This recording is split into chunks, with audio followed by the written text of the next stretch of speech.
The block is hot.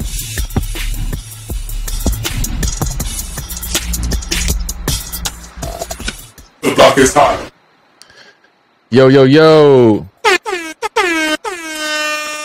It's your boy, Famous Amos, a.k.a. the unidentified black male, a.k.a. Soul Brother number 3,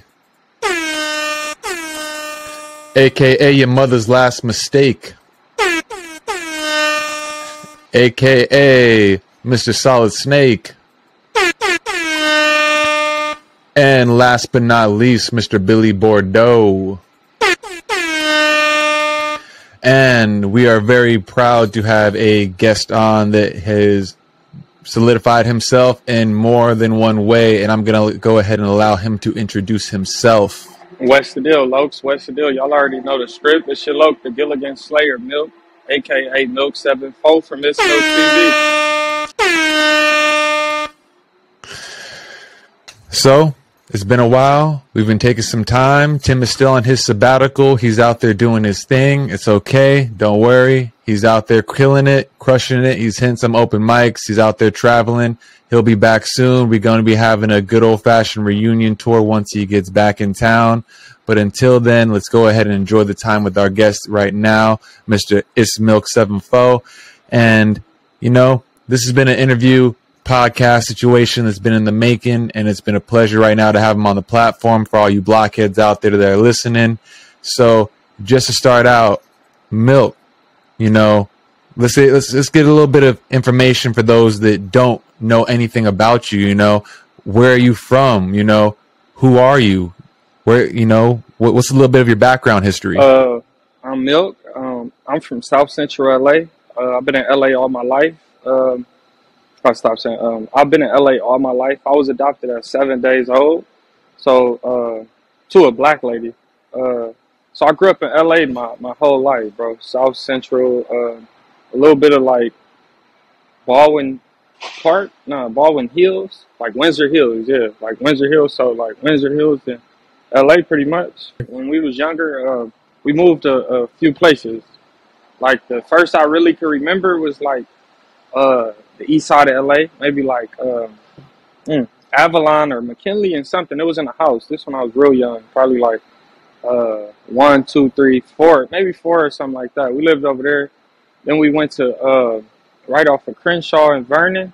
It's like it was called OVO Marvell Drive. Marvell Drive. So that's like right down the street. It was like a Washington Mutual on the corner. So probably like 6, 7 over there. Then we went to Windsor Hills. And then, Windsor Hills, that was 5119 Marvell Drive. And then from Windsor Hills, my mama told us, like, you know, like, if y'all still want all this shit for Christmas and shit, I'm not going to be able to stay in this house like that because your sister's moving out and it's rent too much. So we like, okay, we going to move. Boom. So we didn't have a house yet. We was just moving. So we went to my grandmother's house. Then we went, like, to my auntie house. Then my mama got a house on 53rd and Dinker. That's, like, real South Central. And that's where that's where everything started, like, as far as jumping off the porch and shit.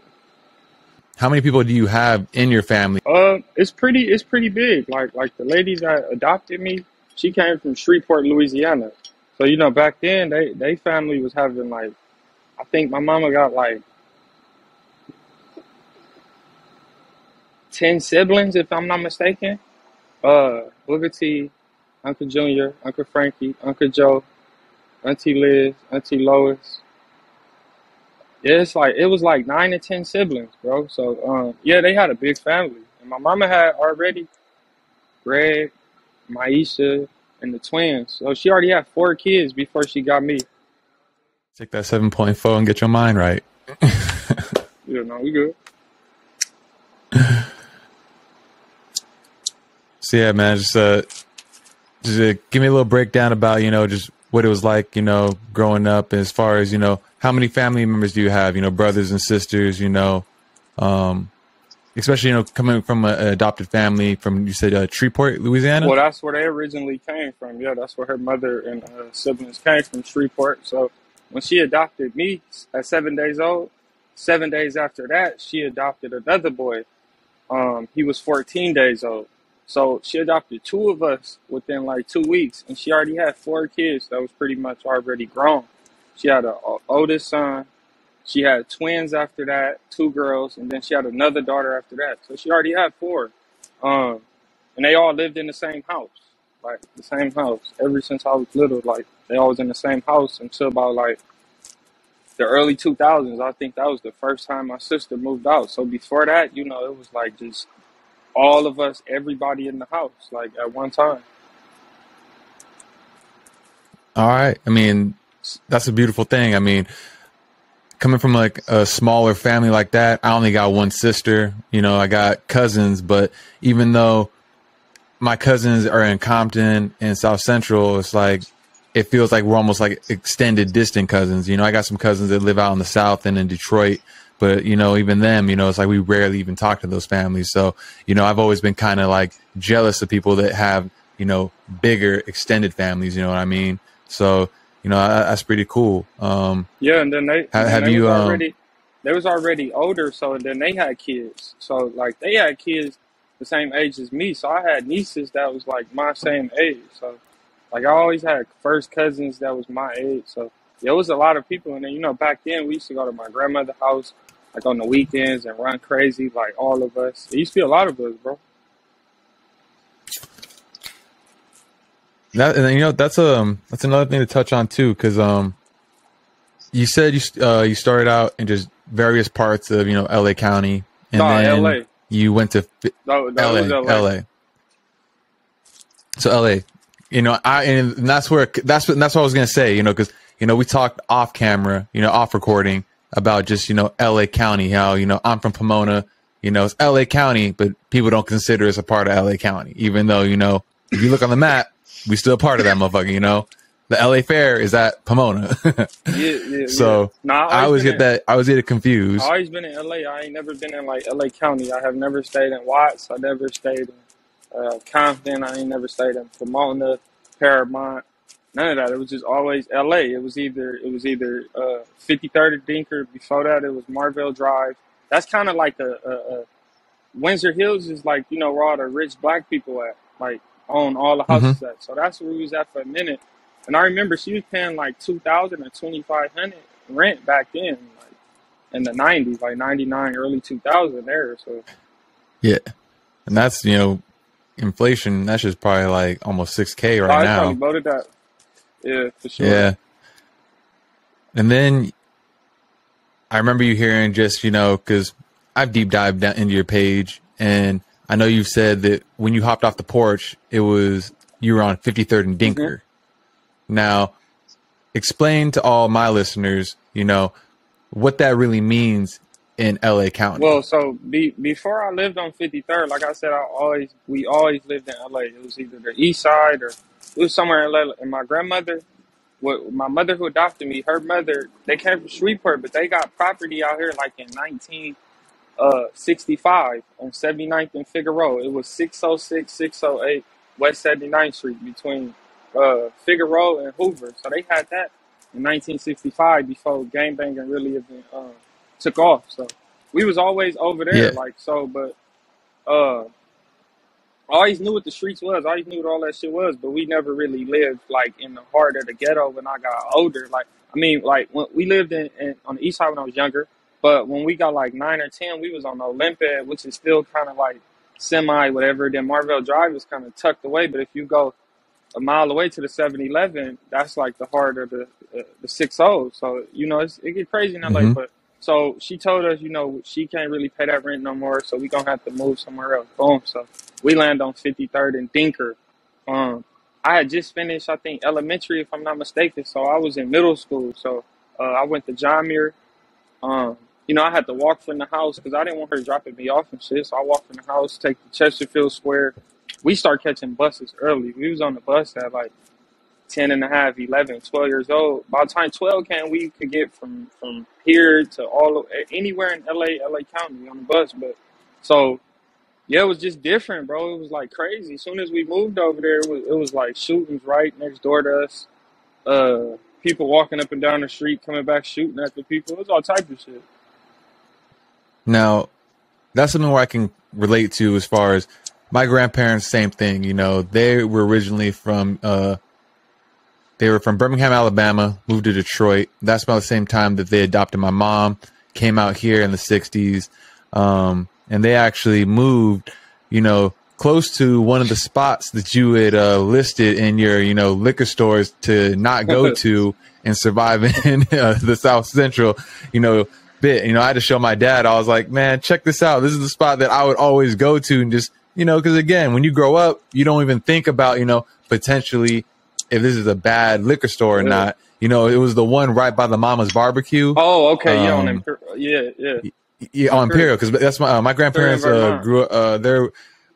That's where they live off of Western, or they used to, you know, rest in peace. You know, they passed away like 5 years ago, and we just recently sold their house.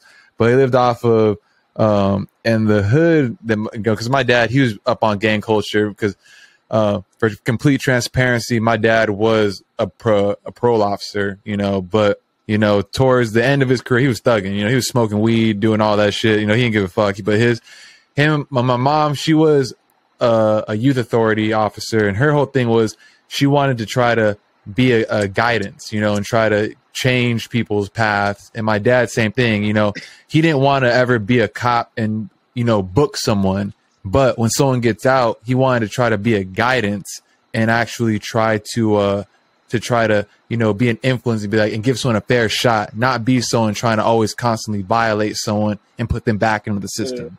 You want to actually make sure they had an actual shot. And when I actually told him that I was going to be doing this podcast, and because, you know, I talked to him about my podcast, and he sometimes listens, and in Folk Street, and he's like, wait a minute. He's like, yeah, my dad was saying much love to Lil Tank and Big Tank. Oh, yeah, for sure. I don't know if those names ring a bell, but that's what he was saying. He was saying, you know, much love to those guys, because I guess that was one of his the people that he supervised.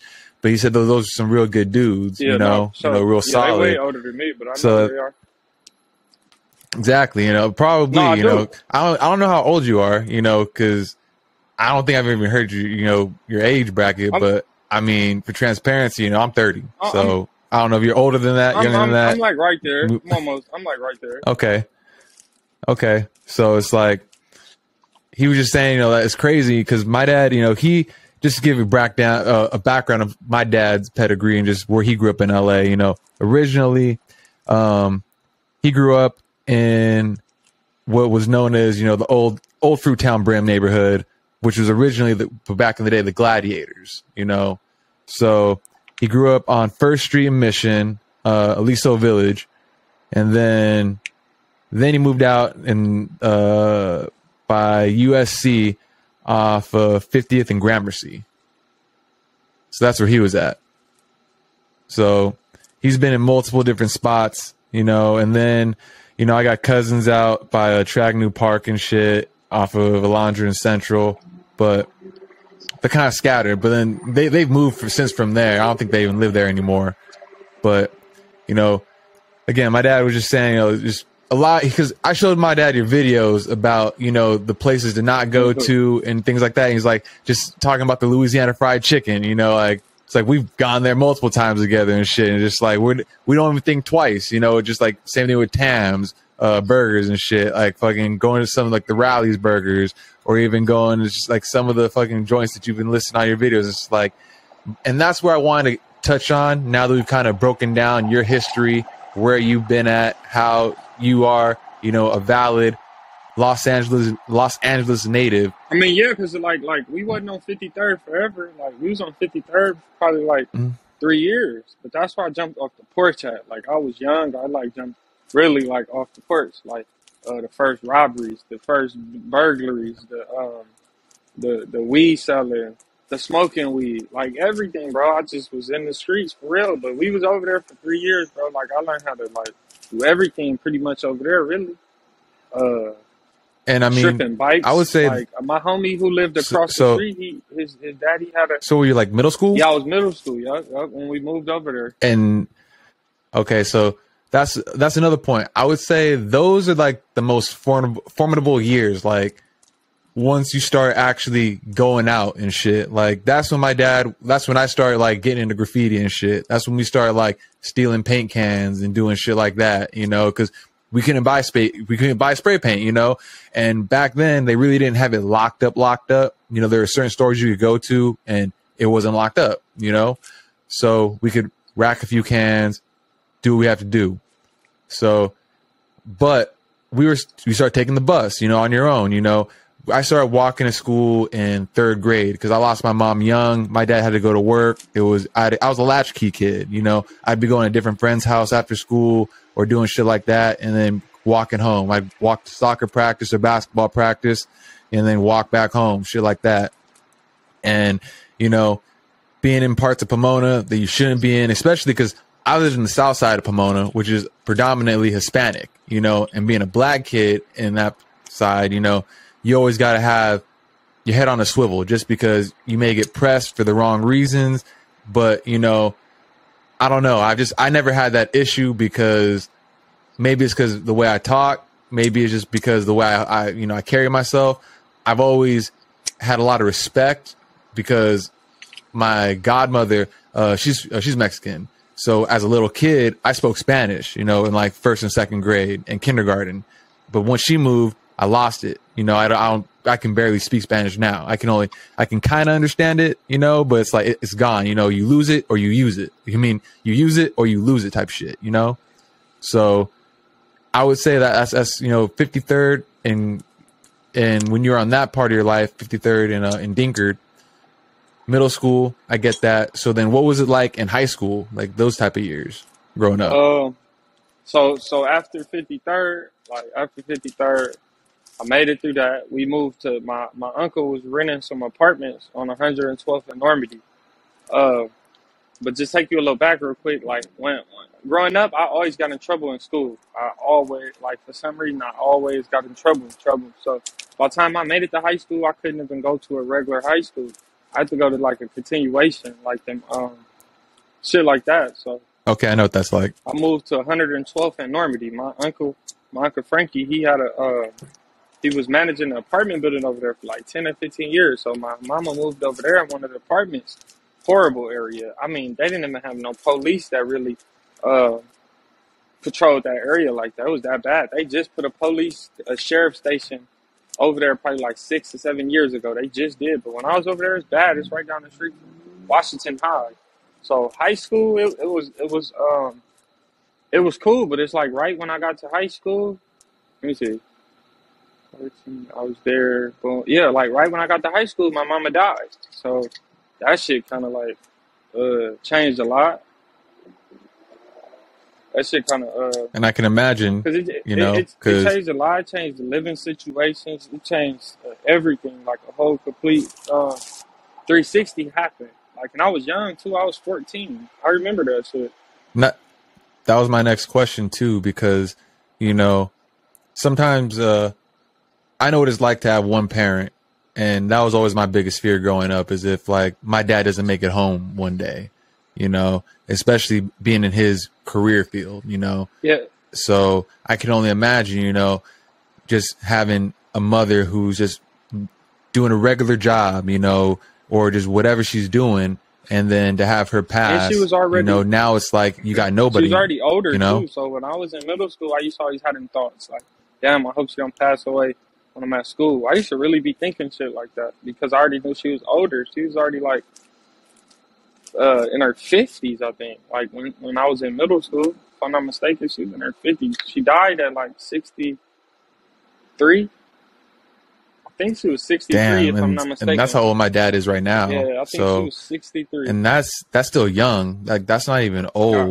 You know, like she rest in peace to your mom, man. She had a stroke in her sleep or a heart attack. One of those. I don't remember exactly which one, but it's crazy because the night that shit happened, like all my people had came over, like my nieces, like a lot of people that ain't never like my mom don't never be at my mama's house came over, and we was over there probably like to 1 a.m, and I think like at 1, that's when she had the stroke in her, and then nobody knows. So we didn't know until the next morning when my niece woke up, because my niece sleeping there with her, like on the floor. She would sleep on the floor next to the bed or whatever, make a pallet. And she woke up, started screaming in the morning. like 5 of the board screaming. And I went in there, I jumped up and shit. She was already dead. She was cold. Uh, like kind of like not this, but like kind of her body was cold and shit, and her fluids came out and shit like that. So she was already dead. It was nothing we could do. They still called the ambulance and shit. But yeah, I still remember that shit. I was young too, bro. My brother, he ran away. The other boy she adopted at 14 days old, he ran away after that shit like a month after. He was like younger than me, probably like 3, 4 months younger than me or something like that. He bounced and left and was gone. So do you see him after that, or was it just like, cause I'm not gonna lie, man. I can relate to that, because I lost my mom in 1997 due to breast cancer, and when we lost her, she actually died at the house. You know, she had the hospice bed set up, and when she died, you know, she died in like basically like the living room. We were all around her. Like I still remember hearing the machine go beat. Yeah, man. So I can definitely understand, you know, that type of traumatic experience. So Yeah, but I still I think, I couldn't. My brother did you ran ever talk to him away. about it though? Yeah, I mean he was gone for like a year before or 7 months before he even hit us back up or whatever. But he didn't come back for like 4 years. Like, but within the 4 years, like after 2 years, I had started meeting in places. Like we would meet places and shit. But yeah, I ran away for like 4 or 5 years. I'm not lying. I think from like yeah, for like 4 years. He lost it. He just couldn't take it. But shit, I couldn't. I ain't had no. I couldn't just give up. Like I couldn't just fold it. Then my mom was from Shreveport, so she used to be on our ass. But cleaning up, moving furniture, so we was never weak. So I just wasn't about to like fold and break and do none of that Gilligan shit. But yeah, that shit was crazy.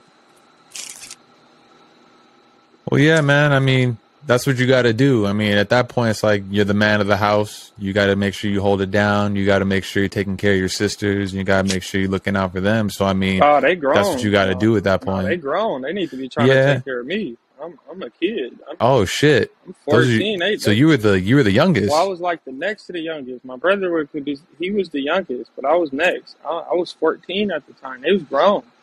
They already in their Oh 30s. shit. Yeah, So I don't, then, it's nobody but me. I don't have a household like that. so then what? So then what happened afterwards? So, because I mean, I had went to because at one of that my point you're sister. 14 years old. You're a freshman in high school at this I had went time, to one of right? my sister. Yeah, I went to one of my sister houses. But it didn't work with her. Like just like in her living situation, that shit didn't work for me. So my grandmother had property. So my uncle still had the property. So my sister had a house in there. So I basically like went over there, but that shit was like basically me still by myself. Not by myself, but I'm still on my own kind of. Like that shit was crazy, bro. I'm telling you, I've been like outside, like um I've been fending for myself since like 14, kinda really, to be honest. Like everything changed when my mama died. The whole thing. Before that, I always had a house. We always had our rooms, furniture, food, refrigerators, all this shit. Like it was ours. It was our house. But now that shit was over, and it wasn't like I was 17, 18. None of that. I was still a kid. Like yeah, but you know, it's life. So do you feel Going like through that going situation, as through that tragic as it was, situation, it as made you a tragic as stronger it man? was, it made you a stronger man? Of course, yeah, yeah. Because at the end of the day, it's like, what do you want me to do? Like, you want me to like, oh, because my mama died like that, I gotta go be like a tweaker, or I'm about to go sit somewhere and become a fucking alcoholic, or I'm about to go get life, or I'm just about to go crash out and do some like ballistic crazy shit. Like, no, like, I'm not gonna do that. I'm sorry she dead. I miss her, but I can't do that. Like, that was, I gotta do more. Like, but yeah, it had me fucked up for a minute True. though. I'm not gonna lie, my head was screwed, but I still wouldn't do no stupid shit. So, but yeah, I was fucked up for a minute, bro. Like, I didn't even know what a job like it's crazy as it sounds for real, bro. I didn't even know I didn't even know it was that easy to get a job until I was like 22. Like for real, like I swear to God, bro. Like nobody was bro, this shit was crazy. Like, I come from a good family, but bro, like my sisters and them is shit is crazy.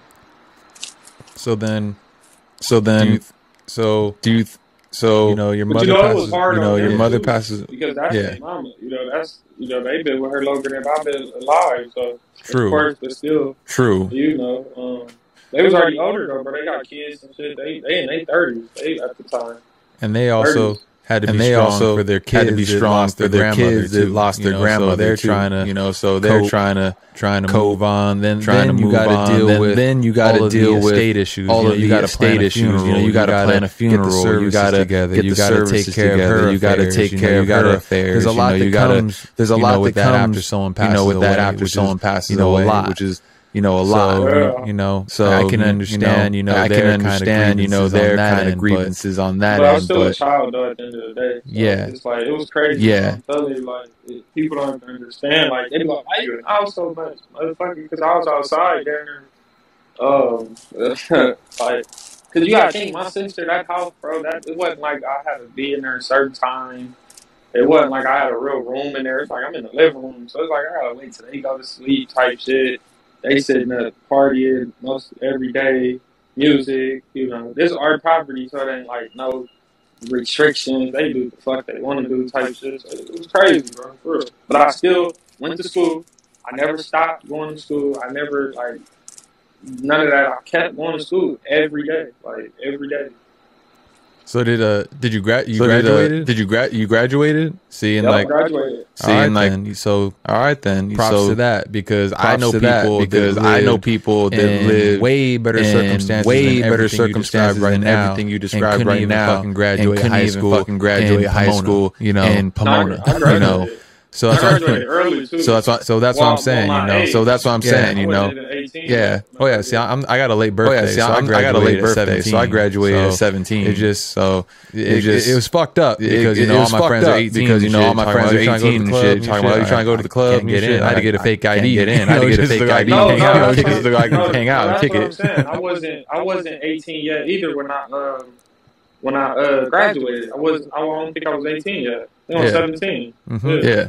So Because my birthday is September. Yeah, but I know people that had I know people that parents, had you know, two parents, good you know, home, you know, good home, shelter, you know, place to shelter, eat, and yet place they, to eat, you know, and got yet hooked they, on drugs, you know, got hooked on bullshit, drugs, or bullshit, just wanted to hang or out just in the streets, wanted to and hang out in the emulate streets, all and the stuff that they emulate see all going the on stuff in that they LA. see going on You know, in LA. they wanted You to know, join fake they ass wanted to gangs, join fake ass you know, gangs, and do bullshit, you know, and not do go to bullshit, school, and just not hang out go at to the park school, and and just drink hang out at the 40s. park, You know, and drink not even 40s. You know, just doing not shit. It's even like, why aren't just you doing going to shit. It's school? like, why aren't you You know, going to you could- school? you can You do know, that you can- all after you can school, do you know, that just all after literally school. You know, just literally fucking off their life and fucking then off their having life to get a and GED or some having to shit get later a on down the GED or road, some shit you know? later on down the road. Yeah, You no, know. I went to school and I was lucky kind of to go to school that you had to wear a uniform. You only could wear a dickie, like black dickies, a white t-shirt, and you had to wear like either black or white shoes.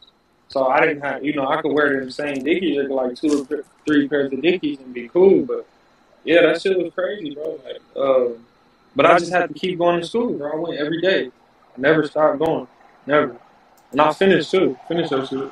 Hey, props. Hey, props. So, props. Then around So, what time? Then around what time? What time did What time the did Hoovers come into the your life? Hoovers come What into your time life? was that? What Was that, time did you know, was that? Well, Was that after well, or no, during high school? after? Because I know a during lot high of the school? people that I know. Because I know a they lot of the started people that getting I into the know. gang They started side getting into the maybe gang about side maybe about junior year of high school. junior around year that of high time, school. you know? Around that Well, time, you well, know. I was always claiming the set. Like when where my grandmother lived at, like later on down the line, like they knew all the first generation of people pretty much that was from over there. Like they knew the people that started that shit pretty much, and the next generation or whatever. So I always was claiming that shit once I got old enough to really know what it is. Like 11, 10, 11, I started saying that shit. 12, I was claiming that shit. 13, 14, all that shit, claiming that shit until like 16, 17.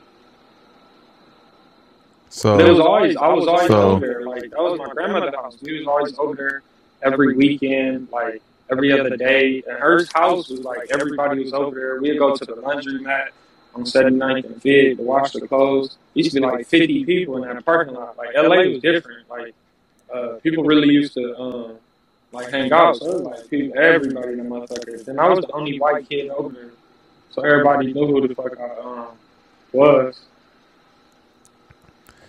So just that alone kind of like from set you apart just the average from Joe. just the average Joe. Excuse me. Like Just for example, if I grew up in LA, I would just be another face in the crowd. I would just be another face in the crowd. But since growing up, amongst a sea of black kids, amongst a sea of maybe black some Hispanics here or there, maybe some Hispanics here or there. It's kind of a bit different, right? It's kind of a bit different, right? Yeah, it was different.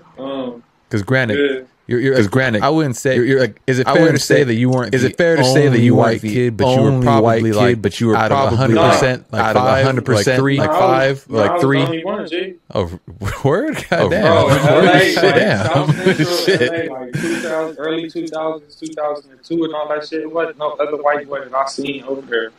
Period. The only other white people you seen was like teachers or the fire department, the fire trucks, and ambulance. For real. I'm not lying. Bro, I didn't get around white people until I got older, like working type older. Like, Oh, shit. grown. Oh shit! See, it's a flip.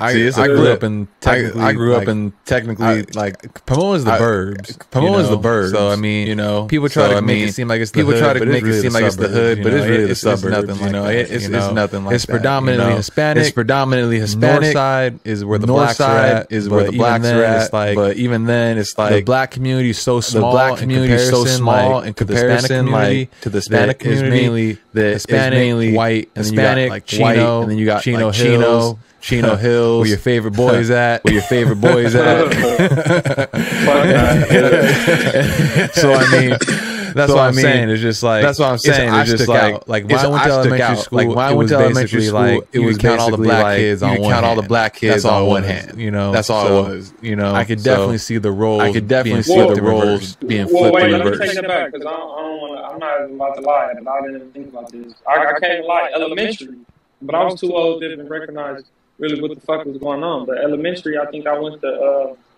when we lived in Windsor Hills. I went to like some shit called 99th Street Elementary or some shit like that. It was kind of by the airport, maybe. Yeah. We had to take a bus from. It was this View Park Elementary. We had to take the bus from there to the school, but. Yeah, after that, nah. Like, hell no. Because I got kicked out early. Like, early in school. Like, even elementary, bro, I was horrible. But after, after elementary, I was already getting in trouble. So, they started sending me to them schools, like, them continuations. Like, then I got out of that shit and went back to John Muir. Like, that's when I first, like, 5th grade, I think I was like classified where I couldn't even go to like public school. But somehow, some way, my mama was able to get me. So I went to John Muir for middle school. That lasted probably like literally a year and a half. Because at that time I was ditching every day. Like, I'm not even gonna lie. Like at John Muir time, I was ditching every day. Before she was dead, I was ditching. Like, I'm not even gonna lie. Like. Every day of my life, like I was hitting that gate, we was out of there. So I would basically like for a year and a half, I didn't even go to school really. So after that, they took me back out of the public school and sent me to a continuation, and that's where I basically like went from there on until I graduated. I got kicked out of that one at like I got kicked out of that one probably like at the last. The last 4 months of school. I got kicked out of one, and I had to go to Hawthorne Academy. This shit was in Hawthorne. Graduated from there though. But that shit was crazy though. Damn. Yeah, John Muir though, that shit was crazy, bro. I ain't gonna lie. That was at the time where the Mexicans was doing the runouts during school, shit like that, like running out of school and shit at John Muir. All type of shit, bro. And it was horrible though because I lived in a bad area on 53rd. See, I don't think my mama knew that shit, but 53rd is a bad area to move to. Cause you was like right in the middle of like everybody. You was in the middle of the 5-1 troubles. You crossed the light on 54th. You in like the 5-5 neighborhoods. You like a mile away from the swap meet. Literally. You go back across 54th Elementary to Western. That's the VNs with Joe Moses and that. So it's bad at that time. Yeah. Yeah, the Slauson swap me. That was where I got my first pair of Air Force Ones. That was a spot. When we moved over there, it was a lot of shooting early on. I'm not gonna lie to you. People, when we was walking to the store, we seen people getting chased because they had a beat shop on the corner of 53rd and Normandy. I think it's called JB. It's called JB or some shit like that. No, Sounds of Success. That was his name. The shit called Sounds of Success. So we used to be walking past that shit to go to the store on the corner, bro. There used to be all type of shit going on. I think they eventually closed that store down because the person in there shot somebody in there and said he tried to steal, but he just had a gun on him. He didn't even try to rob them. And they shot him. So I think they closed that store down. But it was bad over there, but that's where I learned everything. My homie who we made, I met them when I was like 11 and a half or something. Their daddy used to have a chop shop. So, yeah, I learned a lot of shit early on. Like, we started learning to jump every fence, brick walls, run on the brick walls, get on the roof, strip bikes, take the tires off, the brakes off, put them on another bike. It was crazy, bro. Like, all type of shit. It was wild. You know, they used to have them things on the tires. Like, people used to put, like, the dice. Yeah, or the bullets or the spikes and shit like that. Yeah, we used to go ride everywhere, not over there, and take them. I ain't gonna lie to you. We used to ride and take off the cars. Yeah, like, we did. Or take the emblems off of like the BMWs and shit. We would wear them on our fucking necks, like chains and shit. That's back when dog tags and shit was out. That shit was crazy back then. But it was wild though. Like I survived a lot of shit. It was crazy, bro. But yeah, that shit was wild. But it was wild before my mom died. Like it was wild already. It was already kind of too late. Like I think that's what kind of stopped me from really going too far when she died. Because I was already in the streets. Like at 12, I was already then did the burglary. I did the robberies.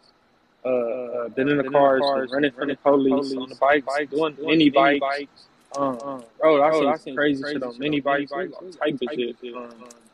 I had friends over there, bro. It was like back then, you know, we had friends. All of us lived on that street, and most of us that was on that street ended up turning gangbangers. That's crazy. It's wild.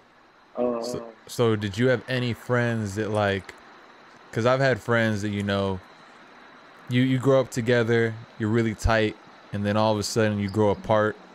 Did you have any friends that you're boys with, and then all of a sudden, because you're a Hoover now, did they end up joining like a rival gang, and now it's like it's almost like it's on site off of principle of the gang, or is it like is it because you know each other from the past, you kind of pretend to look past it, like I don't see that guy over there, like nah. Yeah, not my childhood. If you was my childhood friend, just period, I'm not gonna. It ain't even like this. You my childhood friend, but I had friends. I ain't really had none that turned like super shit like that. But we was young, 12, 13. Like later on the line, like I had friends. And I don't really fuck with right now even to this day. Period. They kind of like other shit. Not even gangbang. They just not. Me and them don't fit. We just it's like different. It's like me, I'm this. Let's just say they're punk rockers. We really don't like mix like that on a day-to-day, but now some of them dead though. Like at an early age, I was losing friends. Rest in peace to them. Because I did hear your story about your buddy that got killed in front of that liquor store. So rest in peace. And that was like you said, your daddy lived on 50th. What? You said he lived off of 70th and Gramercy by USC. No, it's not USC, bro. Wait. Where's the other one? Because he was. You said 50th and Gramercy. Wait, that's kind of like over there, bro. That's like over there, bro. Yeah, no, this is Leon, bro. This is somebody that I used to play with. We used to like. Yeah, bro. We used to jump. No, that was the other neighborhood. Yeah, my bad. That was the other one. That was by USC. we used to jump over the fences and go smoke black in my house in the elementary school when it was closed. Shit like this. Next thing you know. He really go get put on, boom, but then 6 months later he dead, like crazy at an early age. Like it was wild, bro. And it's small things like that. You don't think about it, like you don't think that. That wasn't the only one. Oh really? Yeah. So I was a lot of people. So how many people have you lost, unfortunately, to the streets due to just gangbanging? You know, as A far lot. as Well, them a lot because that was him. It was, well, I had a homie named Darion who was in some other shit. I think he was hitting houses early on. I don't know if somebody found out and they slid up on the side of him and shot his Lexus up. He didn't make it. It was a lot of people that was dying, bro. Fernando was the Hector Fernando. I think Fernando, they did the drive-by. Shot his mama house up. They hit him, killed him. I think shot the other brother, but he made it. It was a lot of wild shit, but I had homies that did gang bang that lived over there. I'm still cool with some of them to this day. We just always was cool because them was the first people that I really met when I was over there. But yeah, no, 53rd was crazy, bro. That's when we used to drink water out the water hose. and then you learn it's like I shouldn't have been drinking water out the water hose. But you also in one of your videos you said something that I thought was really impactful, and I thought is something that a lot of people should actually hear and resonate on. Wait, but you said how many people I lost? Yeah, just you know, of your close friends, you know, not just people that you may have known or knew. I'm talking about people that, you know, you would have almost called brother, you know, like that. At least 15. Damn. Like real close. And early on too. I'm telling you, like that when that shit happened by that liquor store, that was early on, bro. I was still like 13 or something, like 12 or 13. 53rd was horrible when we first moved over there. I'm telling you, bro. Like somebody walked up on the dude that lived like a house away from us and shot up his porch and shit. Yeah, just moved over there. That's back when the donut truck used to come. Like it used to be a donut truck. Oh shit! See, and that's another thing that LA is just different. We ain't getting no fucking donut truck out here in Pomona. Best we got is an ice cream truck, and them motherfuckers threw a firework in that bitch, and we never came back again. So that was a wrap on that. My grandmother's house used to have fruit trucks that come too. The donut truck and the fruit truck, like a truck that sells all the candy, the blunts, the cigarettes, all types of shit, chips, everything, bro. Yeah, my girl's her grandma's house. She lives in Southgate, so they got all that. You know, they got the corn man, they got the man with ice cream, they got all that. So. But it was fun as a kid until you really start knowing what the fuck is going on. I ain't even lie. It was fun. We was running around, bro. We used to be crazy shit. Like for no reason, like riding around with that, breaking people's windows on their cars. Just like wild shit. When I'm talking about 11, 12, like, and then after that, for me, but it was just crazy, bro. It was all type of shit. And then I was already wearing Dickies at 12. Like I was wearing khakis, blue khakis, Chucks with the big laces, Pro Clubs. See, and that's where I can resonate, and that's where I can say that it's a difference when it's out here versus when you're actually in LA. And that's why, again, your Surviving LA series, I feel like a lot of people that aren't from LA really should see, because, you know, we were wearing Dickies, we were wearing the Pro Clubs. Remember we used to wear the Pro Club with it turned inside out so people could see your tag, you know? We were doing that too. And we were wearing Chucks. Like I remember my dad, he wouldn't even let me wear Chucks at a certain point, because coming from where he comes from, he's like, I ain't gonna let you wear it. Exactly. And it's like, but we're thinking, this is fashion. What are you talking about? Like, well, because you know, like we wearing. Like greasers, and them type of people wear Chucks too. All type of people wear Chucks, but you know the gangbangers took them. But yeah, I was wearing that early on. We were doing fat laces in them, putting the socks inside, doing all that. You know, same thing with the Adidas. You know, and again, in middle school, it was a uniform thing, so we had to make sure that our shoes were fly at least. So it's all right. Let me swap out these laces with red laces so it matches my polo. My dad's like, you can't put no red laces in those shoes, like. And I'm like, Dad, we're in Pomona, like I ain't a blood, like no one's gonna check me on that shit. And now I realize when I get older, it's like I'm not just wearing that uniform outside of school. I'm walking other places. I'm taking the bus to other neighborhoods that I probably shouldn't even be in at that time, you know? So it's just, you know, I'm being a stubborn, you know, kid, not listening to my dad, who's actually been through the shit as a kid and was in it, you know? That's what I'm saying, you know? So and it's wild. But you know, and I'm gonna get into some other stuff just because you've talked about it before, and if you feel comfortable talking about it, you know, definitely I want you to expound on it. But again, I just want you to elaborate on this point that you made in your video, because I know that you're doing well for yourself now. You have this channel and platform that you're building, and a brand that is becoming recognized, which is also a dope logo. I fuck with it because I do graphic design, illustration. The milk carton with the 4% milk, that's just fire.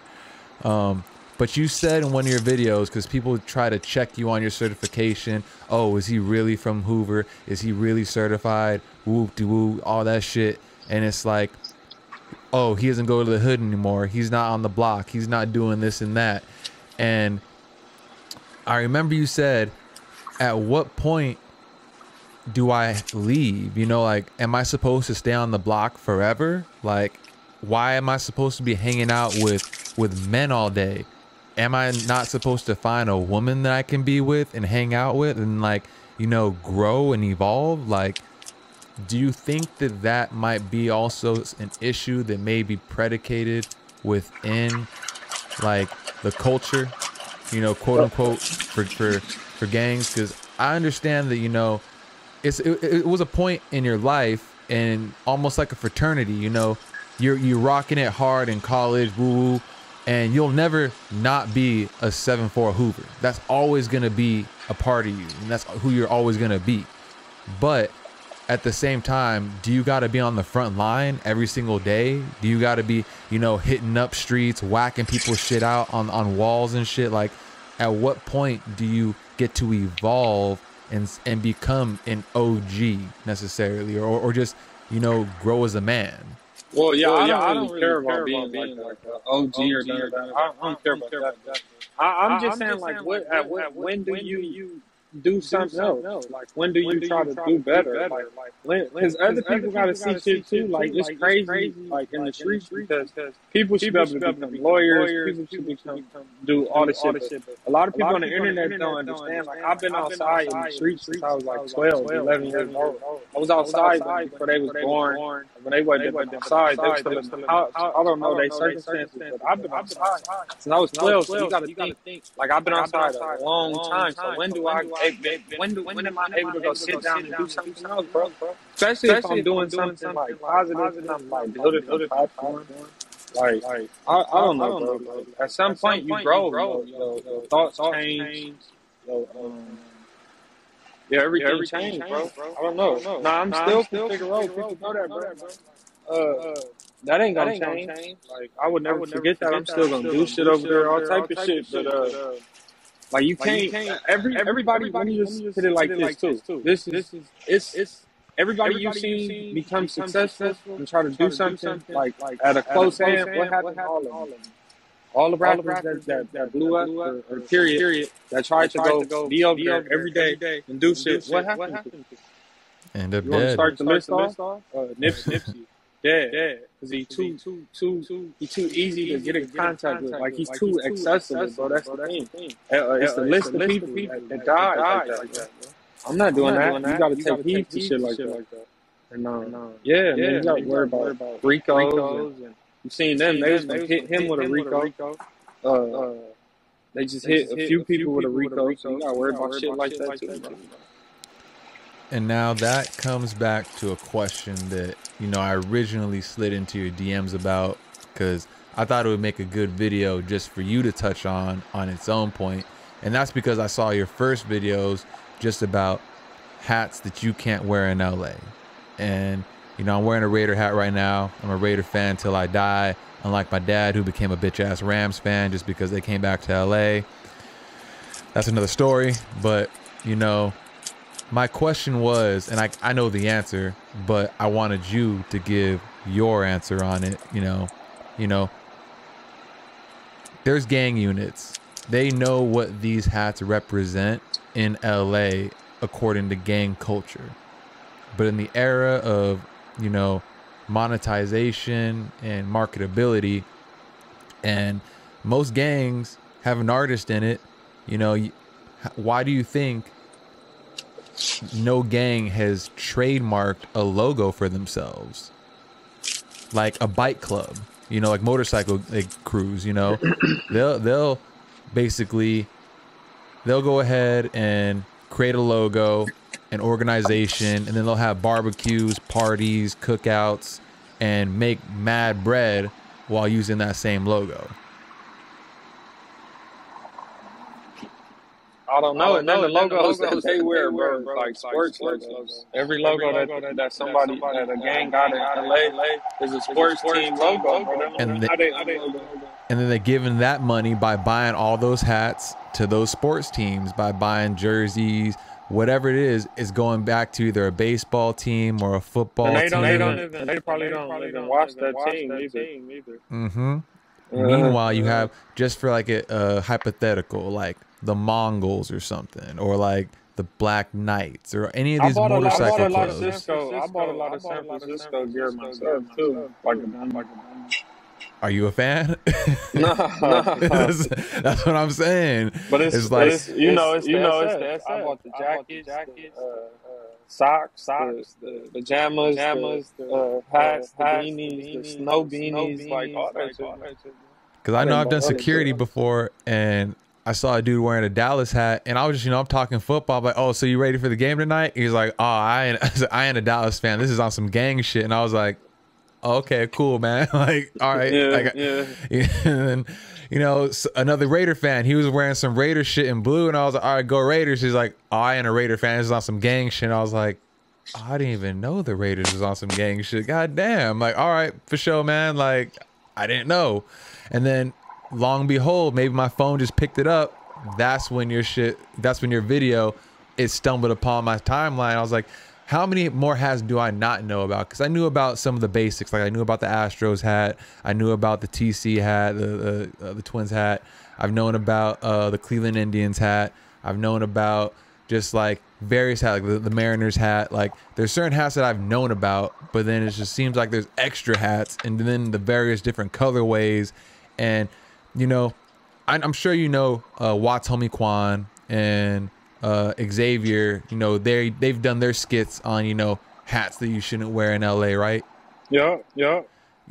But they've never actually done a full thorough breakdown on, hey, these are the hats that's associated with, and you shouldn't wear it. Like, this is the reason why. Because if you wear it in this part of LA, you're going to have a bad time, I mean, it's a lot of it's any hat you wear, bro. It really don't matter. It's like even the LA Dodgers hat isn't safe. Of course. It's like, that's our team, No hat is safe. And you can't. I mean, I'm catfishing right now, but I'm bald, so I mean, I don't have long ass hair like you. So like, I wear hats, when I don't want to shave my head, and it's just like, yo, I gotta throw something on. I mean, if you're going somewhere like in the trenches, you gotta be careful. These hats, like you do. Any hat, bro. From San Francisco to the New York Yankees to the Texas Rangers to the Cincinnati Bengals to the Tampa Bay Buccaneers to the any hat, bro. The Atlanta Falcons, the Atlanta Braves. Boston, all of them. It ain't one hat, probably. Really. Even when they make them college hats, all that shit, bro, don't stand for something. USC really stood for like Grams, really, or the Fruittown Brims wore that shit. So, and that's what I was kind of getting at. Instead of giving all this money to these teams that don't give a fuck about gang culture, don't give a fuck about them, why not create their own logo, trademark it, do some with it, nonprofit, help the hood out, build some shit up, create a restaurant, a business, almost like what Nip was doing, and just cut out the illegal shit. And then it's like, you got something to represent this for the hood. Everybody ain't on that time. Everybody ain't on that time. Everybody ain't on that time. They ain't ready. Everybody ain't on this page of the book. But nah, it's people still destroy and destruct. There's still people like that. But shit, that's what I'm trying to do. I'm trying to do a lot of stuff. I'm gonna do a lot of giveaways. Shit, once my money get a little right, that's what I'm about to do, bro. I'm about to go buy 500 pairs of shoes or something. And all that shit. Get that shit away. 'Cause I see you right now with your own logo, and I'm like, damn, like he has a fire logo. Just imagine it. Yeah, you I'm know, one still of trying to these make games. a better. Well, but you know they ain't gonna do that shit, bro. And then who get the money? I mean, They I ain't thought gonna there was say that politics, shit. you know, like Yeah, I thought this, but then it don't work. It's crazy. It's different in black games, bro. Like it's a little bit different.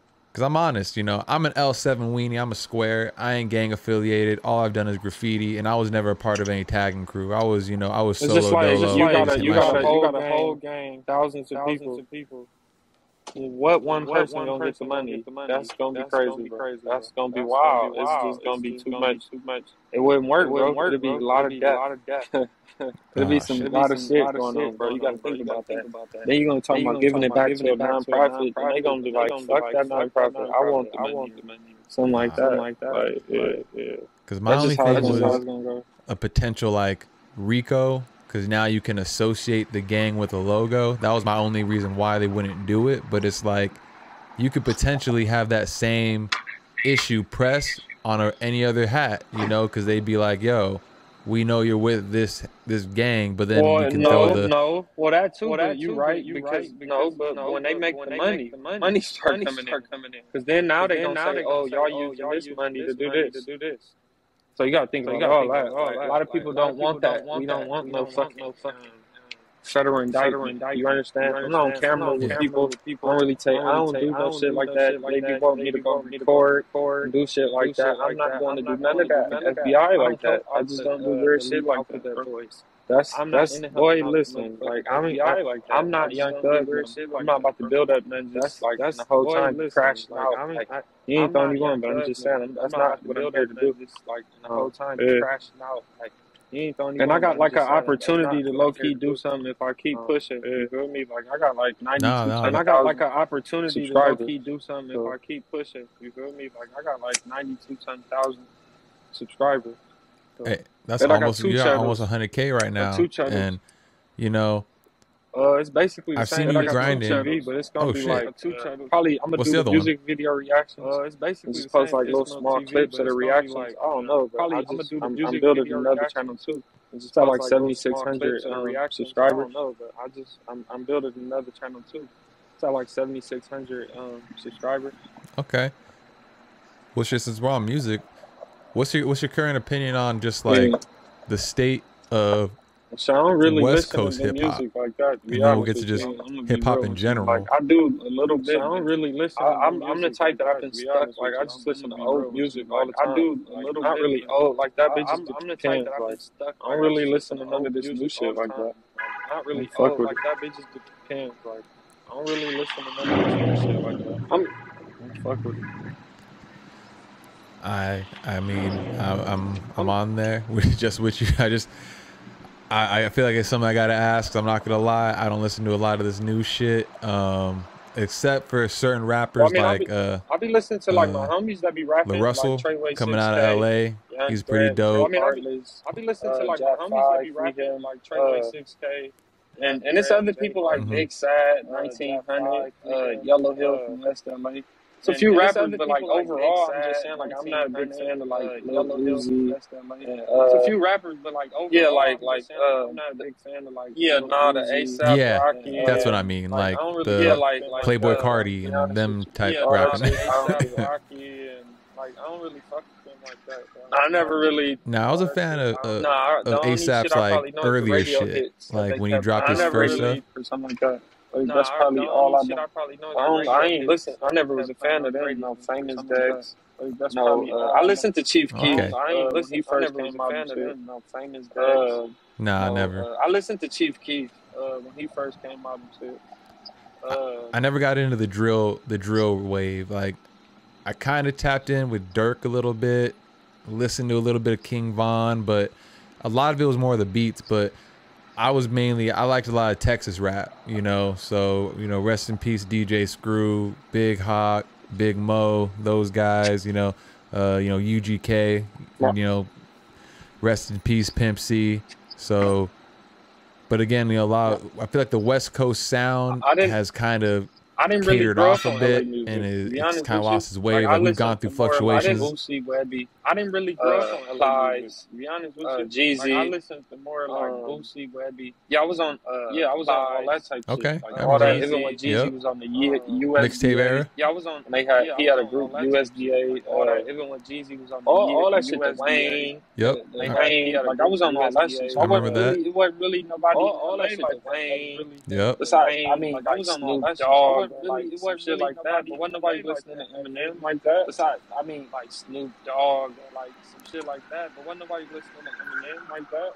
I mean, when I was like 10, when I was like 9 Eminem, years old, we heard like Eminem songs. Like, his, when I was his like first 10, project, when I was like 9 years old, we heard shit like Eminem that, songs, bro. Like Mockingbird and shit like that. But I wasn't no Eminem. Yeah. Bro. Like I remember shit like that. Mockingbird. Yeah. I was no Eminem. Like bro, like I remember big ones. I think they had the big ones first, whatever. iPods first. They used to have that shit on their phone. Nobody listened to them on their iPod. Well, nobody listened to that. They used to have that shit on. I was on Boosie then back then. Plies when he first came out. iPod. Nobody listened to that shit. I was on Boosie then back then. Plies when he first came out. Now I'm a music kind of nerd, but on certain shit. So I listen to wide genres of music, you know. And I'm not gonna lie, I'm still one of the last pirates out there. I still download my shit illegally. But you know, that's for the record, off the record, whatever you want to take it. You got to prove it in court. So I don't know. I feel like West Coast sound, the only people right now that are currently holding down on the mainstream is YG. I don't listen to his music. How you feel about YG as far as, you know, him being like the last one? Like he did what, Just Read really? Up 2 or something? Maybe. I mean, I didn't listen to him. I didn't listen to him like here and there. I think when he had okay, damn, that's been a minute. Something like that. Nah, like just listening to YG, like nah, he lost it. I think when he started fucking with Mustard and Beats, it just wasn't the same. I stopped listening to YG, bro. I think when he started early on, I was like listening to them 50 Cent. I was big on G on it. Like early on, it was hard. I had the Bulletproof game, 50 Cent. PlayStation. I was big on G on it. Yep. They was hard. I was never really listening to LA artists. It wasn't really no fucking LA rappers when I was never really listening to LA artists. It wasn't really no fucking LA rappers. I was on Boosie, Webby, Jeezy, Plies. Nah, I was name LA rappers. Webby, Jeezy, Plies. Back then, I wasn't name LA rappers. I really don't. Like early on, like later on, I started listening to probably like early on, like later on, I started listening to probably like fuck though. I think I listened to the so Cali no Kid Swag Cuddies, District, no, you know. I think I listened to the Cali Swag District, that one song they had. I have never Cali heard Swag that. District, okay. Heard him. What about like Audio Push from the IE? Damn. Just before we go ahead and because you know I feel like this going back and forth of this shit dropping in and out, you know, maybe we can arrange one later on in the future, just because. No, yeah, we probably we for sure got to do another one because this was like a lot of that. But back to I just forgot. You said LA artists. I can't forget. I was listening to Dub Seednam, West Side Connection, all that shit. The older shit, but Bow Down, all that. I was on that early. Mac 10. And those again, yeah. I forgot about them. Those guys are staples and legends in the West Coast scene, you know. Yeah, I forgot about them. I was tweaking. I listened to Mac 10 for Life and all that. Because I mean, we didn't even honestly. I'm not gonna lie. This pod was really good because we didn't even jump into the whole Hoover side of things, and you even touch into that.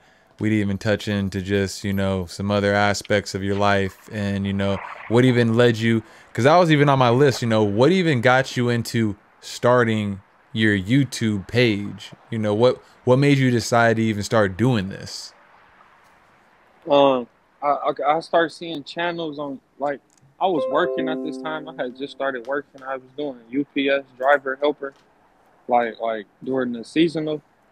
So I seen somebody and they like, I just got a job at UPS. And I'm like, hell no, how the hell?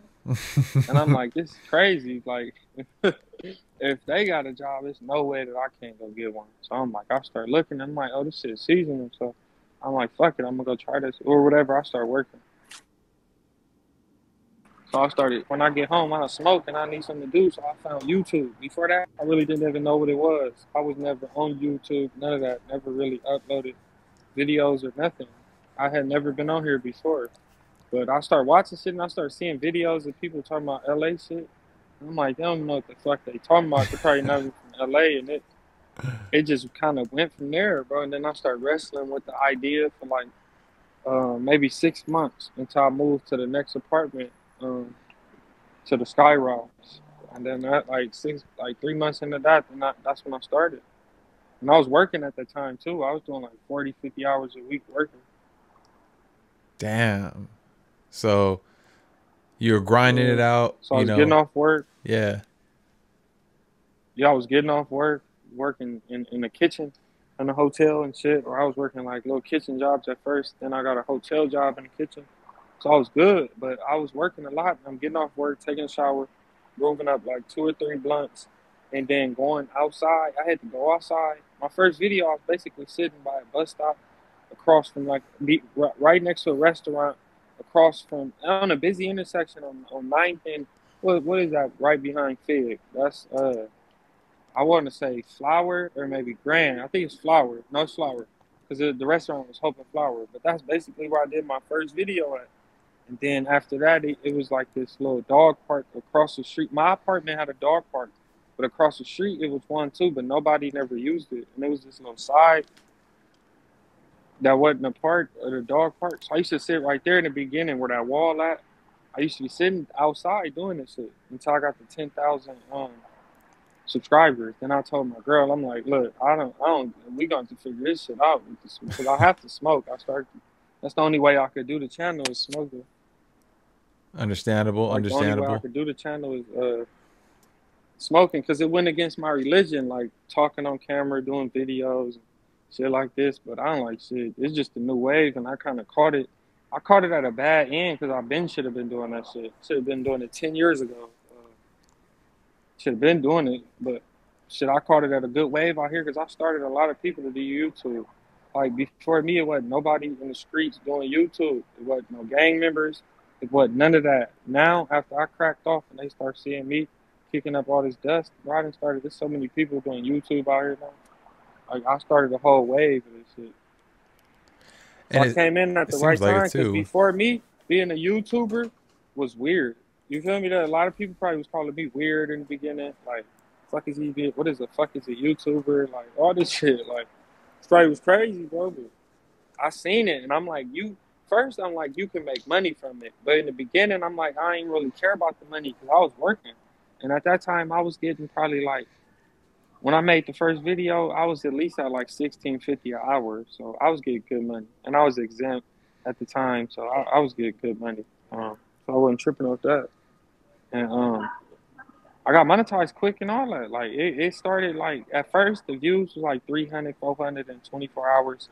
I ain't gonna lie, like the first 2 days, I kind of like, damn, like these are the views I'm getting. Then I sat back and smoked a blunt, and I'm like, shit, well, that's still 400 people that didn't see this video. So I just kept grinding it out. And then I did like 3, 4 videos every day when I got out of work. Every day, like at least 3 or 4. And then I got maybe like 15,000 subscribers, and then I got that No Jumper interview. I was at like 15K when I got that shit. So I had got that shit early on. Cause I was kicking up a lot of dust. I was making waves like a motherfucker.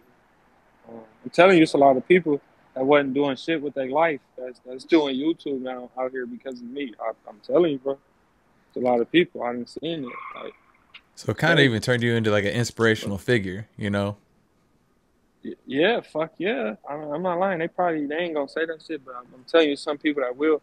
Because I see them in me, like it's for sure. Like Nina Girl, like the clown Nina Girl, they started their whole channels because of me. You feel me? This is facts. Like it's like crazy, bro. But it come with the territory. It's cool. You can't say I ain't did nothing because I motivated all these people. do the shit. That wasn't doing it before me. Period. And a lot of people be mad because I passed up a lot of people that was on YouTube, period, out here that wasn't in the streets, but just doing like little shit or whatever. I passed all them up. Like, I'm not even saying it like that, but that's why they be mad too. But I mean, Yeah. that's what There's happens people that have though. been on YouTube for 10 years, 10 years out here, and they ain't even at 50K, like 60,000. They've been 10 years and 11 years. And I did it in a year and a half. Like, and, yeah. But that's what I mean. That's why I wanted to reach out and actually talk to you, because I mean, it's very rare that I actually reach out to someone that's like an already established internet personality. Because again, usually I just talk But to see, I'm not. comedians or But I'm not local like artists. that though. I still be fucking with people. I ain't like that. Like I'm not. I don't really feel like a celebrity or nothing. I just know I gotta like move different. But when YouTube and that shit, like, bro, I ain't gonna lie, it took like 3 months to get monetized.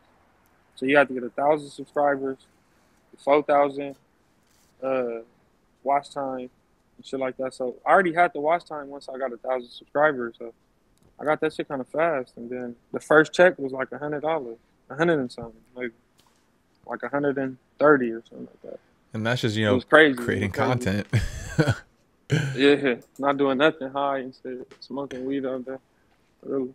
And just like giving your opinion. That's the same thing with the podcast game. Like, I mean, we don't even have a real presence on YouTube because we weren't showing our faces at all. And our boy Sam, he was saying, you got to get on YouTube. You got to get on YouTube. But I was like, we're just focusing on getting our podcast out on all the platforms like Spotify, iTunes, Anchor, and just building our podcast presence. So, once we were doing that, it's like, maybe we'll start doing, the visuals, but, we don't have an actual big studio or anything like that. You don't need that. You Yeah. don't need that.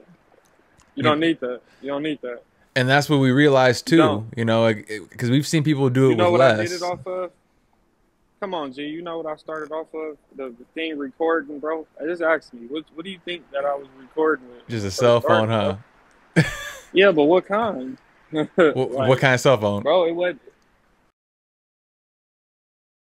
You get your grandpa or something like one of them life alerts or cricket. It wasn't even cricket. It was like a life alert or some shit.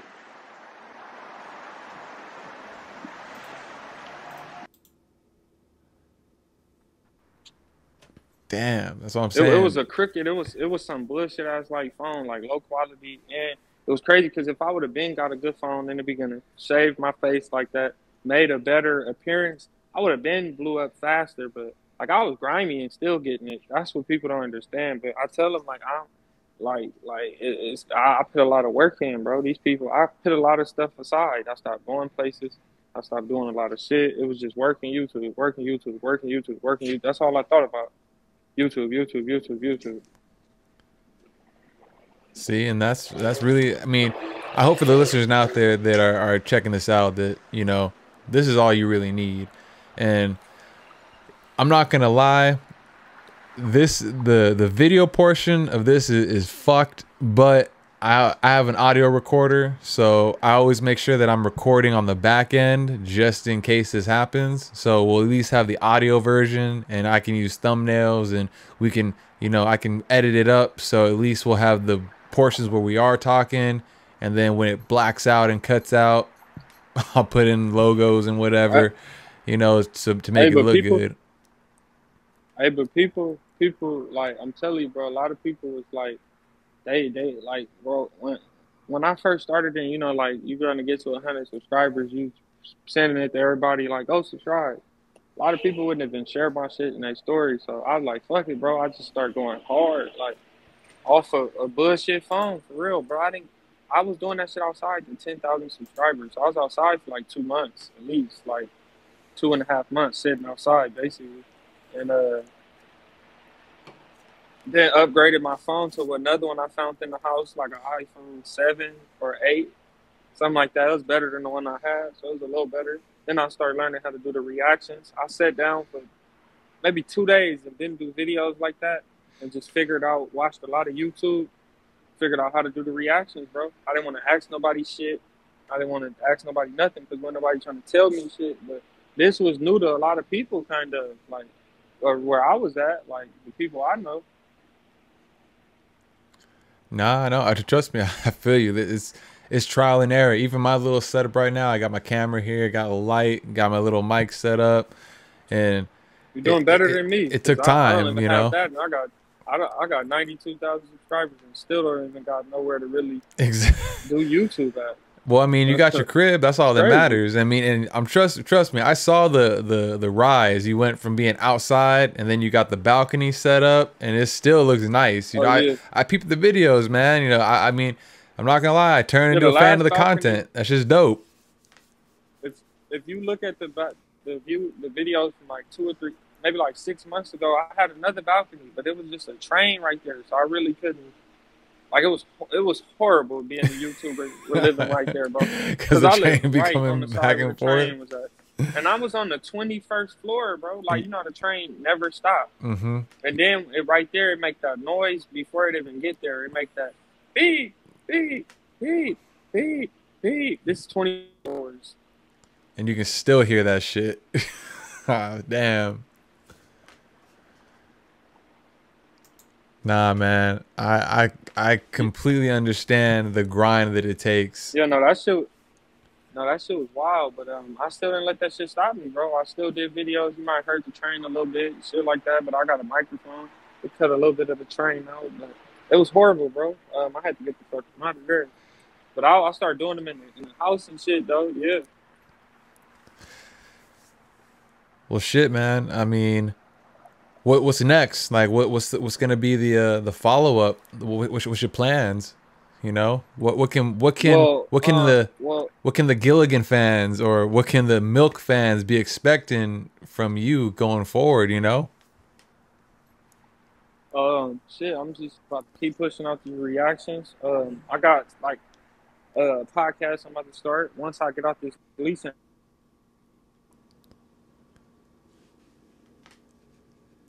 Well, shit. Oh, hold up. Your audio cut out.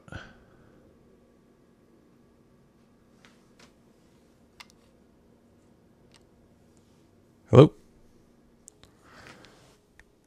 Well, unfortunately, due to technical errors, our call-in podcast unfortunately has gone short. It's been a pleasure speaking with It's Milk 7 Foe.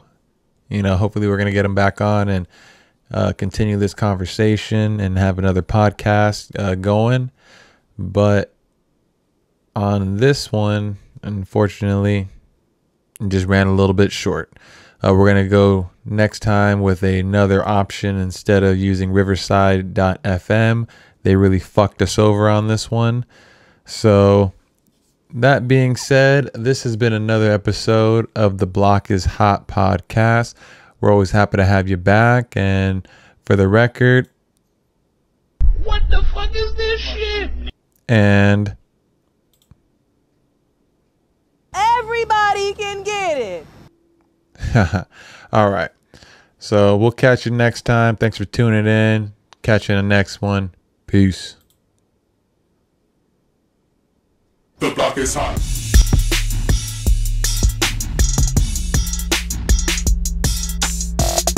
The block is hot.